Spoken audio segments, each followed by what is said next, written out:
The Indiana Jones series is a trilogy of movies from the 1980s. There was in the early 2000s a return and a franchise killer in the form of The Kingdom of the Crystal Skull, but life is better for everybody if you just pretend that that movie didn't exist. It is, however, harder to ignore that The Dial of Destiny exists. Last year's entry into this series was one of the most expensive movies of all time, and also one of the biggest flops of all time. The movie begins at the end of the Second World War with Indiana Jones trying to find the spear of Christ, the one that was used to stab him inside while he was on the cross. We're introduced to the bad guys of the films. Of course they're Nazis. They wouldn't be anything else. They're not brave enough in modern times to do anybody else as a bad guy. And once they discover that he was trying to make off with this artifact and they've taken it back, they say take him upstairs and they're going to interrogate him. Well, you could have just done that downstairs, but if you did, you wouldn't have the setup for this bit, which is where the bomb comes through the ceiling. This bit's kind of funny and has some of that original Indiana Jones energy. It's kind of cool and I did quite like it. But there's no doubt that when this bomb goes off and Indy's swinging around like this, that his neck is broken and he's dead. Is kind of silly. I know that people point out there were silly bits in the other films as well, and there were, but you were more inclined to go along with them, I think, because there was just a real verve and energy to those films, where there just isn't one at the moment in this film. And of course, you can't get away from the fact that Indiana Jones looks like Indiana Jones, but he doesn't act like Indiana Jones, and by that I mean that his facial muscles are wrong, the way the expressions he pulls are wrong, and they may well have based these on Harrison Ford in other movies. They may well have based them on Harrison Ford now, but that would just explain why they're wrong, because Harrison Ford is 80 years old now as opposed to 30 something when the first Indiana Jones film came out. His face will look and work differently. It just isn't, so nothing is quite right. There's a real uncanny valley to it. At times it's actually worse than that, and it looks a little bit like a fairly decent, like maybe a more recent Rockstar Games sort of graphics sort of look about it, but it doesn't look right. It doesn't look real. Toby Jones is in this. Did I mention that? Toby Jones is great. I love Toby Jones, but I can't help whenever you see him think, do you know, I'd rather be watching The Detectorists than this, or even The Mist. This bit of running and jumping is exactly what I'm talking about. Just look how terrible that looks. Like, it's actually mind-blowing how bad that is in 2023, because that surely is like a Scorpion King meme of the future. That is so bad. Probably already would be a meme if more people had watched this film. And even if you can argue, actually, no, it does look and act like him, it certainly doesn't sound like him. Have a listen to this. Berlin's in rubble. The Fuhrer's in hiding.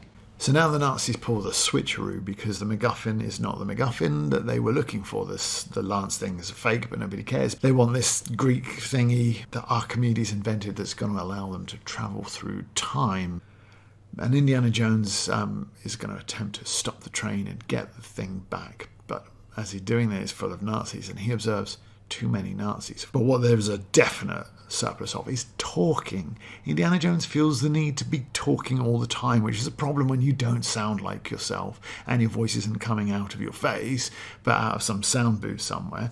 But there are a number of scenes where, because Indiana Jones has to talk, he has to explain something, or he has to say something, you always go back to the bit in the market of the original Indiana Jones. He didn't need to talk then, but we all knew what was going on, and it was cooler for the silence, frankly. Then they end up fighting on top of the train, and the Nazi has a gun. Indy kicks it away. Baz picks it up. Indiana Jones says, "Shoot him!" And Baz shoots the gun, and it ricochets, and it hits Indy, and he looks at him, and he looks at his arm where he's been hit, and then he looks at Baz, and then he looks at his arm, and he looks back up and goes, "Not me." We don't need that. If you could work Indiana Jones's face so that it looked and worked properly, then he could just, with a look at him and go like, what? And then get on with the fight. But because we have this sort of double beat, which is just all the way through, like the editor is just cut some of this shit down and make this movie tick along a bit quicker, because I think part of the need for them always to be having chasing and running around and exploding and rushing here and rushing there is because they know that this movie's too long, and they go, oh well, if we have a chase scene it'll be exciting, but it won't be when it's the fourth or fifth one that we've seen with the same outcome. Get on with it. if you just strip out some of the unnecessary beats of dialogue, some of the unnecessary looks, some of the unnecessary lengthy shots, just cut them all down a bit and get this movie ticking along a bit quicker, because this movie's 2 hours and 40 odd minutes, I think, and it feels, every one of them, it's so very long that it's very, very boring. And it's still got young Indy, for want of a better word, 21 minutes into the movie, and it makes you wonder if perhaps, when you see later on that Indiana Jones is, there's a heavy use of stunt doubles and body doubles when he's older, and some of it's pretty blatant. You do start to wonder if, sort of by dollar per minute of actually being in the film, Harrison Ford might have been the most overpaid actor in the history of acting. So anyway, Baz gets the thing, the Nazi gets his comeuppance, and we cut forward to present day Indiana Jones. You remember that guy who was like a sex symbol in the 80s? That guy that all the girls wanted to love and all the boys were like, he's cool, I want to be just like him. Do you want to be like him now? Do you want to be like this guy, waddling around in his underpants? He's old, he's sad, he's divorced, he's a loser, he's on his own, he's drinking early in the morning. How much more do you want to just pile on top of one guy, a guy that used to be cool? How many girls find this guy attractive? How many guys look at this guy and go, this is cool? Is he a role model? Somebody to look up to? Somebody to respect? He couldn't be any more broken down. It's like, it calls to mind the meme from The Simpsons, like, stop, he's already dead. How much more shit do you have to pile on him? His neighbours are playing music at 8 o'clock in the morning, so he goes down to threaten them with a baseball bat to make them stop. And we see this girl when the door opens, and this girl for me sums up the entire movie. Okay, quite a pretty young girl. Back in the old days, this is a girl that's flirting with Indiana Jones, perhaps even the love interest of the film. But instead she's like, oh, it's you. The guy at the back of the room says, who's this guy? And it's like, oh, it's the old guy from upstairs. And it sums up the movie in that it's shit and it's boring, and it just wants to destroy this guy. At every turn, it wants to destroy him. And from his dingy hole that he lives in misery and squalor, he goes to work. But we see that all the people in his class don't care. They don't want to be there. They don't respect him either. And then we see that it's his retirement day today. The people have bought him a clock and he doesn't want it. And he says something like, oh, thanks for putting up with me. There's no respect. There's tolerance. And if you look at the scene, the extras around him don't know how to act around him. They're not sure whether they're supposed to be like happy that he's going, or that they're going to miss him. There's nobody there putting a hand on him saying, oh, I'm going to miss you. You were the lecturer when I was studying here. I'm so proud to have had time to work with you.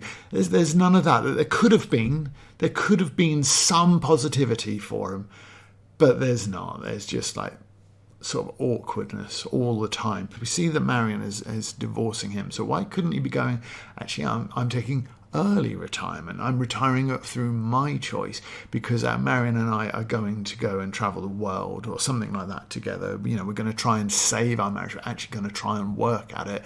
It would have just been a much nicer. He would still be in a very similar position, but it would just be much nicer to see. This is painful. It's like just the death of 1,000 cuts for him as a character. But also, if he is going travelling, then why wouldn't you say, reinforce what happens later? Oh, he's going to Greece with Marion because he's always wanted to go there. He's always been a fan or interested in ancient history. He was just teaching a little bit of it. It would reinforce that theme that ancient Greece and Archimedes particularly are important to him, which is not done anywhere near enough in this film. He doesn't give a toss even about the moon landing, which in itself is just like another cut because it's such a big moment in history, I think, of the world, of mankind, but definitely of America. But I also think that some of the people that have written this landing on the moon obviously is going to stir like national pride. But that's something that these people would not want to happen. They would not value that or like it. It's just sad. So we find out that this guy, who was the Nazi on the train, is now the Nazi that's been behind the moon landings. He was the rocket engineer, which there's a degree of truth in that the Nazi rocket scientists helped the Americans move their progress along. But of course we have to have it, don't we? Because we can't have, oh yeah, like the Americans had it on the moon. No. We've got to undercut that. You can't have the national pride. You can't have the national success. You've got to undercut it. Yeah. Bloody Nazis were behind it all along because the country's crawling with them. I hate the screenwriters to this film more than anything else about it. So anyway, Helena, that's the daughter of Baz, who is played by Toby Jones on the train. She's after the Antikythera, which is the Archimedes device. And she manages to convince Indy that she thinks it was lost in 1945 when they were trying to get it back from the Nazis. She's showing him a map of this is where the train was, this is where we'll find it if we go looking for it. Which is really, really unusual that he would believe that unless he's massively, massively senile. Because it turns out that Baz, we'll see later on about another hour's worth of movie yet, but Baz has like a massive breakdown, and we see in a flashback that because he's been studying this thing, it's been his obsession, it's been in their house with him and his daughter Helena the whole time that she was raised up to about 12 or 13, and then he had a final breakdown, in which point Indy came and took the thing away. But the idea that she would think it was lost in 1945 is just ridiculous. But she doesn't think that. She's just tricking Indy. But he would have to be an absolute plum to believe that, because it was clearly so important to Baz that it drove him crazy when his daughter was just approaching her teens. So unless she had PTSD and blacked it all out, she would know all of this. And for him to think, oh yeah, she actually thinks it was lost in 95, he would be the stupidest human being alive. But he does. So important is it to him to prove that he's the stupidest human being alive. He gives it to her. But of course then the Nazis turn up and then they chase after them. But then it turns out that Helena doesn't want the thing for any moral reasons. She's not interested in the thing, following her dad's footsteps like she said. What she actually wanted to do was to sell it. And the whole time through the whole scene, Indy bumbles around like a confused old man that's trying to escape from a nursing home because he doesn't remember that he lives there anymore. It takes him no time at all to escape, and then we have an unnecessary scene where he steals a policeman's horse and rides down the subway on it and then gets on the train and escapes. He sees himself on the TVs in the window of a shop. They believe that he murdered the people in the college and he's now a wanted man. And there's another guy there who's like, oh my God, you look just like that guy. And then that guy is punched out, and he's punched out by Salah. Now, Salah now lives in America and works as a taxi driver because obviously he's an immigrant, right? That's what they all do in the minds of the people that write books like these. He was in construction, wasn't he, in the first film? He couldn't carry on doing that, apparently. No, he's got to be a taxi driver. But what we already know at this point is that Indiana Jones needs to fly to Morocco because that's where Helena's gone to sell the Antikythera. So what you actually need is not Salah, who's a taxi driver, but if you're going to have a callback to the first film, what you need is this guy. I don't even remember his name, but he's actually a pilot. So if it's him that had punched the bad guy out, or just met him and said, yeah, I've got a plane, I'll get you to Morocco, we could get on with the movie a bit quicker, because what happens is Indy goes to Salah's flat. There's no real reason for this scene to be in the movie, apart from one thing. It gives them a chance for Salah to say they know about their history, they know they're Egyptian and American, because, got to push that message, right? Salah does take him to the airport and he wants to come along. He wants to come along because he wants to go back. Yeah, we just had all this, the immigration message, and then these guys are so confused or so stupid and unable to actually relate their message. We now got Salah going, I don't like it here and I want to go back.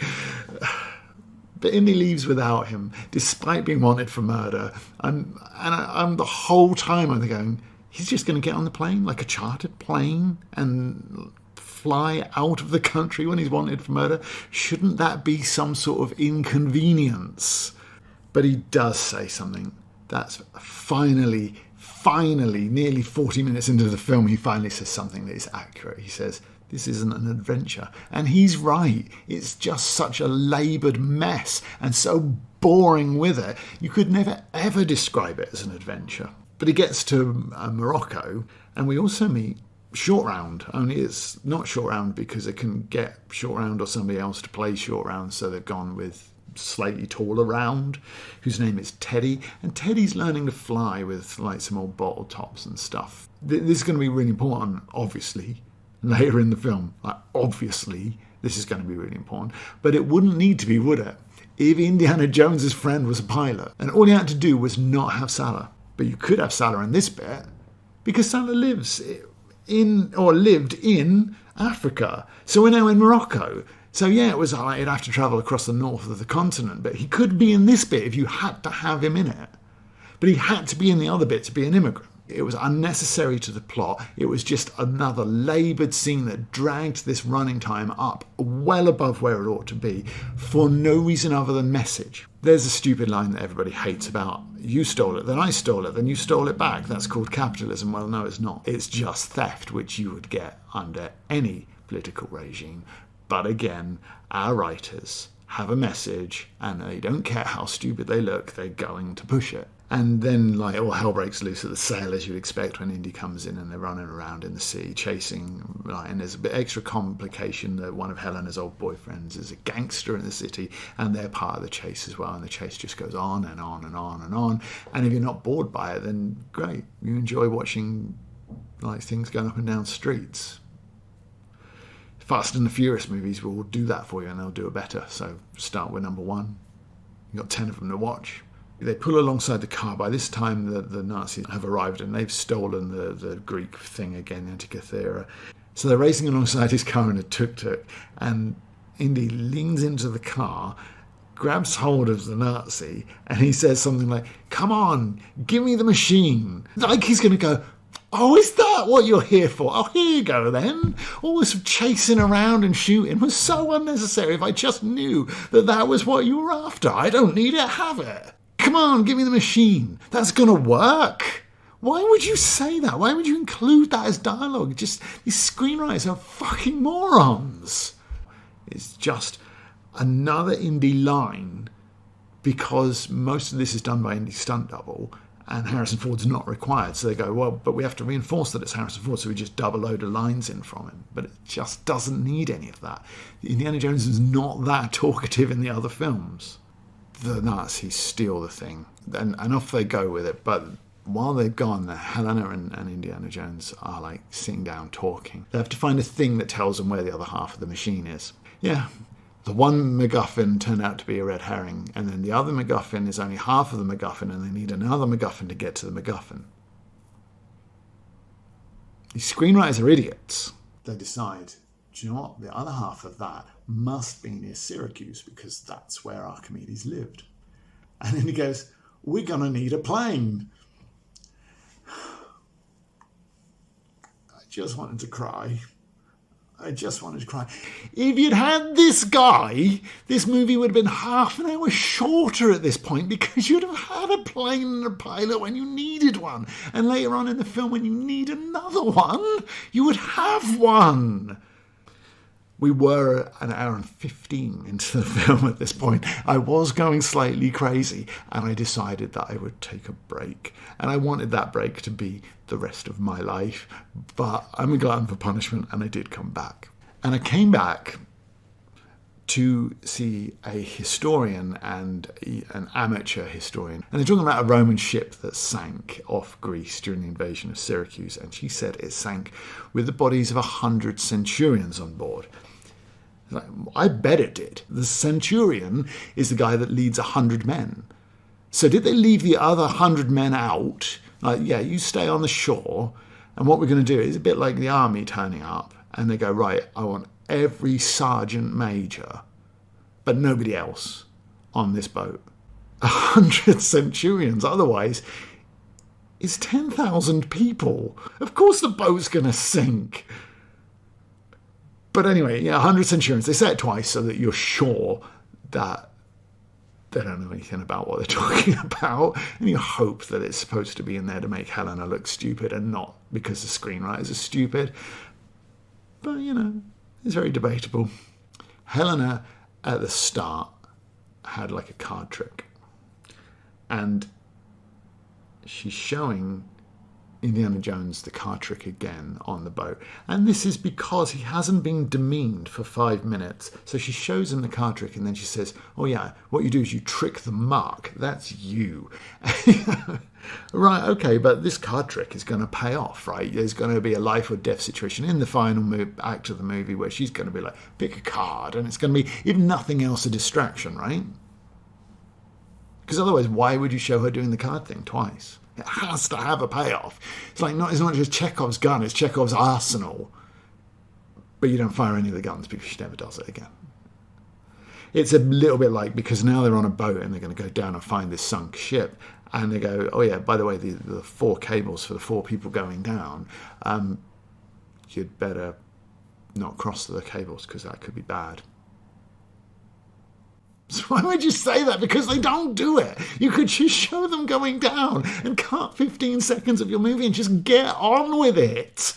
Please just get on with something in this movie. It's supposed to be an adventure. Because they've got not short round on the boat now, they say to him, aren't you going down? And he's like, no, I can't swim. And go, oh, it's just like push and shove or push and pull or something along those lines. And give him some stupid explanation of how you swim. But he's like, no, I'm not doing it. So the other 4 go down without him. And we get a bit of a scene. Helena and India talking about what they could do if they could go back in time. He says, I'd go back and I'd stop my son from enlisting because, it broke his mother's heart and I couldn't console her. I didn't know what to do. And as a result of that, our marriage fell apart. And you go, genuinely, this scene is a good scene. These is well acted by the 2 of them, and it's like a little bit, it's only 10 seconds of the movie, but it's a good bit of the movie. But then at the end of it, she's got to have the last line. And just, I just want you guys to put yourself in the position of somebody that's saying to you, I would just do anything for my son not to have died. I'd give everything, I would do whatever I could to stop that from happening. Because it ended, my marriage, which is a bit weird to include that because the son bit is much more important, I would have thought. But she says, you still wear the ring. What are you supposed to take from that? So you're still in love. We already know that. We saw that at the beginning when he saw the divorce papers and you see the hurt on his face. Like, we know that he's still in love. We've seen Marion's picture like sewn into scenes a couple of times, so we know that she's still a thing. The scenes about the son, I would do anything to stop my son from dying. That in set off the chain of events that broke my marriage up. But the son is the one that died. I'm not going back to save my marriage. I'm going back to save my son. Still wear the ring. It's not his ring. I hate these screenwriters. They should never work again. Thankfully, the movie lost like $300 million, so there's actually this possibility that some of them won't work again. But some of the ones, people like David Koepp, who worked on other pretty decent films, but what were they doing on them to be this awful now? Anyway, they go down, they get the thing, they come back up. There's a little bit of faffing about with eels because they're a bit like snakes, but it's just another reason for Indy to be useless and to be saved by Helena. And you think that this would be the thing that annoys the hell out of me the most. It isn't as annoying as you think. And Helena is not as annoying as people said, like some of the reviewers said at the time. She's just not. The most annoying thing about this film is it just doesn't get on with it. And you go, from here they go back to the surface and they find the Nazis are there. And there's a little bit of a scuffle and a couple of them get killed, basically the extras. If you're having all these throwbacks, if Salah's really important to have a throwback to the first one, why is your ship's captain not this guy? But of course the Nazis have got the thing that they wanted now, and they're like, really, really, we got the thing we wanted. Let's go and get the thing that this leads us to. No, what they actually say is like, let's have a chat. Yeah, let's sit down and have a chat. Why? Why do you want to have a chat with Indiana Jones and this woman? Just get on with what you're doing. But it turns out, anyway, that the tablet is in Greek. So, of course, it happens to be in the code, because when they were discussing the tablet earlier, Indiana Jones had a bet with Helena Shaw about what code it would be in, and she wins the bet. Of course she does. He could never win the bet.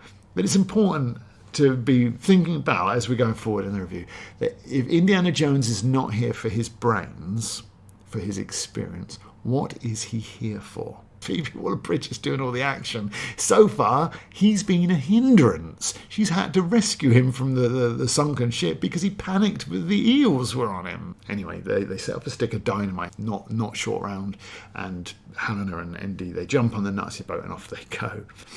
So they go to Syracuse, and they need to go up into the hills because the Nazis are like one step behind, and then Teddy's being an idiot and walks off, so the Nazis capture him, and they are going to use him to find what the third part of the puzzle. So what they do is they see like a wedding, and then the wedding car is there, and they steal it. They steal the wedding car, and the music's like starts to be the Indiana Jones theme, like da da da da. And then it sort of stops. He goes, no, like that, because they know that what he's doing is distinctly unheroic. He's stealing a wedding car. And it's like, John Williams was like, yeah, Indiana Jones theme. And then the film carried on and he saw what was going on. He's like, oh, shit. And stopped. But what's also good about this scene is how fucking crap it is. Because if you look at the extras, they have to kind of pause because the car has to do a U-turn and the road's not that wide. So if they actually sort of followed the trajectory of the car as it pulls away, they would then be in the road and Indiana Jones would have to run them over to steal their car and go up the hill in it. So they have to kind of pause. It really looks clumsy and awkward. This whole scene is really, really shit.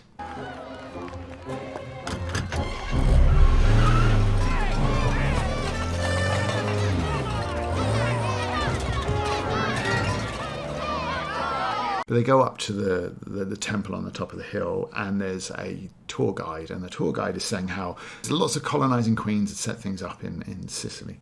And from there, Indy's like leading Helena into this place, and he has to stop and turn around. And he says, this is the ear of Dionysius. Another way of filming that, not to have the reference to the colonising, because, colonising bad. Cut that bit, and then have Indy and Helena going into a place, and the tour guide's leading the tour out, and she says, this is the ear of Dionysius.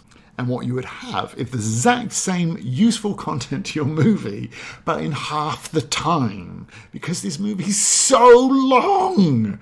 They find like a little bit of a puzzle, and then they go in and they find what's supposedly Archimedes' tomb. Hot on their footsteps are the Nazis with Teddy. They go across like a rickety rope bridge, and Teddy's able to make it collapse because he's handcuffed to the biggest dude, the biggest of the bad guys.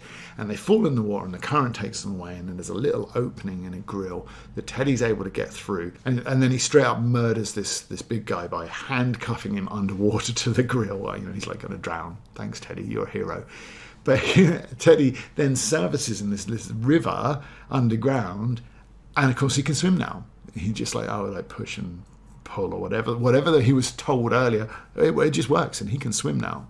Or another way of doing that in the exact same way is not to have that line at the beginning that said he couldn't swim and then he could just swim, and you don't have to dub this line in explaining why all of a sudden he can swim. It's almost like the screenwriters forgot that he couldn't swim. Then somebody when they were putting the edit together went, I thought he couldn't swim, and they had to dub a line in going, push and pull or some crap like that. Because you've done all of that unnecessary stuff, it's 3 times longer than it should be. And they find the tomb, and they find that Archimedes is wearing a watch, and then the Nazis come in. And then they're just standing around talking because, you found what you were looking for. Just shoot the people that you don't need and get on with your lives. Got to have another chat, a conversation. Again, Indiana Jones, he's not here for his brains, so what is he here for? And then Teddy jumps onto the back of one of the Nazis, and that's like enough of a diversion for like a fight to happen. And I'm losing the will to review it, let alone to have watched it. So the Nazis have everything they want. Helena and Teddy have run away, and Indy's been shot, so he's bleeding. And they go, now what? And they go, I'll bring him. What? Yeah, because the Nazis are going to go back in time, and they've got everything that they need to do it. Why on earth would they bring Indy? He's 80 years old, he's bleeding. Just shoot him and put him out of his misery, and mine, and everybody else's. And anyway, so they take him to an airport and they put him on the aeroplane and they're going to take off and fly. And Helena comes racing up on a bike with Teddy. And Teddy, because he can fly, he jumps in an aeroplane and, he's learnt from bottle tops, but now he can fly. And we can swim just as easily, so why not? He's obviously a child genius. He can fly now. Great. He can fly now. That worked well for the other film, so it'll work well for this one, right? And Helena, races after the plane that Indy's on a motorbike and then jumps across onto the landing gear before they go up. And it was at this point I started thinking, Indy, nothing he said has been quite right. Occasionally he's been sort of on the same half track and sort of the truth of Helena, but he's never offered her anything that she didn't know, other than to continually remind the audience, these guys are Nazis. He doesn't do very much. He's not there for his brawn because he's 80 years old. He's not an action star anymore. It's embarrassing. And he's not there for his brains because you can't have him sort of upstaging Helena. So Helena is the brains and the brawn. So you just don't need Indy. The whole time I'm just going, this movie would have been great if Lucasfilm hadn't burnt their bridges with Gina Carano in such a way, because Gina Carano could have done the action stuff and Indy could have been the brains, and they would have been a really good partnership of brains and brawn, instead of Indy being sort of a bit crap at both. They take off the aeroplanes and they this bit made me laugh out loud. I think there were twice I laughed out loud at how terrible this movie was. But they've gone to all this trouble to get this machine, and they're on this aeroplane, and the Nazi guy's got the thing, and the arms go they're pointing the way to the rift that he needs to find to go back in time. It's the machine. We've gone to all this trouble, 2 hours and 10 minutes worth of movie leading up to this machine, showing you how it works, and the arms pointing directly straight ahead to where the rift is. And then he looks up and you can just see it in the sky. It's this bloody great enormous thing in the sky. It's your eyeballs have done exactly what that machine would have done if you hadn't spent 2 hours of my life looking for it. It just works, but so do your eyes. They go back in time. But Archimedes apparently didn't know about continental drift. They end up in ancient Greece, where Archimedes is. And there's a little bit of fighting, and the plane crashes, and they jump out on a parachute. Helena having rescued Indy for the fifth time, but then he does at least have the parachute and they fall together, so at least there's a little bit of teamwork. But he then, he's been shot, he's hurt, he's 80 years old, and he sees the Greeks fighting the Romans sort of across the way, and he's like, we're witnessing history. He said, this is amazing, this is the sort of history that I'm going to stay here. And Helena's like, no, you can't. About 5 minutes of back and forth. You can't stay here, Indy, but I want to die. You can't stay here, Indy. She punches him in the face and takes him anyway. Yeah, the final indignity heaped upon our hero. He wakes up in New York in his modern times in the 60s. And she says, how's your shoulder? Because that's where he was shot. And he says, not as bad as my jaw. And then Marion turns up and is like, oh, I've heard you were back. Are you back, Indy? And then Sulla and his kids turn up and Teddy's there, and it's just, all right, it's the whole gang's back together. And anyway, there's a little callback to the bit on the boat in Indiana Jones, Raiders of the Lost Ark, where he's just oh, I hurt all over. And she's like, yeah, I do too. It's yeah, because you guys are old. That's what happens, you're arthritic and stuff. And she's like, yeah, but I don't hurt here. And he kisses her on the arm. I don't know how. And then they start kissing. It's yeah, what we should have had just to cap this movie off, to make this movie the best movie that it could have been, would have been some really gross octogenarian sex scene. It's yeah, I would. Great. Carry on, Kathleen. Keep making these films because they don't suck at all. You're really good at your job. You can really find and locate quality talent and give them all the tools that they need to succeed in making a great film. It is weird when you saw the reviews, I follow like people like Critical Drinker and stuff reviewed this and slated the wokeness for it, but that was not the part of it that I disliked. I was just like, this is what modern films do. It's just how the world works in the 2020s. And if you don't like it, then you're going to really struggle to find a movie to watch. By far the worst part of this film is that the script was just full of drivel that didn't need to be there, and the editors didn't know how to cut a scene together to just get the point of it for your movie and then get to the next one, which is what Indiana Jones, The Raiders of the Lost Ark, and Temple of Doom, and Last Crusade, it's what those three films did so well, was just give you what you need and move on. It'd be a little bit like going, oh, I'm just really scared of snakes, and then go, oh, let's go for a trip, and they go to the reptile house, and it's like full of snakes, and it's just like, oh yeah, I'm just trying to get you over your fear of snakes. And like this completely unnecessary scene right at the start of the film. And then they go out into Egypt. I'm talking about Raiders of the Lost Ark here. And there's no snakes. There's just no snakes in the film. That's what this film is like. It's like, we're going to have all this bloat. We're going to chuck all these little bits and pieces in. And then none of them are going to matter. Look at the scene at the start of Raiders of the Lost Ark, where he sort of talks to the government officials about what the Ark could possibly do, how important it is, how insignificant it could be if it was in the wrong hands. And then look at his lecture at the beginning of, in Syracuse, Archimedes built these mirrors, and he built this arm that could drag ships and people out of the sea, and he did this and he did that. And but none of that's really relevant. It's only relevant if you have no clue whatsoever who Archimedes is, and you don't really need to. You go, he's the guy that built this thing that's the MacGuffin for our movie. That would be enough if you didn't know anything else about him, because you just sort of get a glimpse of the mirror thing sort of being used to attack a ship, and that's it. So all the things that he mentioned in his lecture had no real relevance. What else could it be?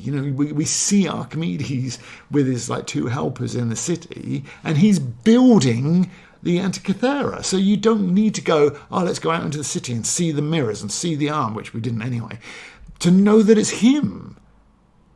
You can cut 30 seconds out of the start, you can cut 30 seconds out of the end, and your movie just moves along quicker, because this movie's so painfully slow for an Indiana Jones adventure.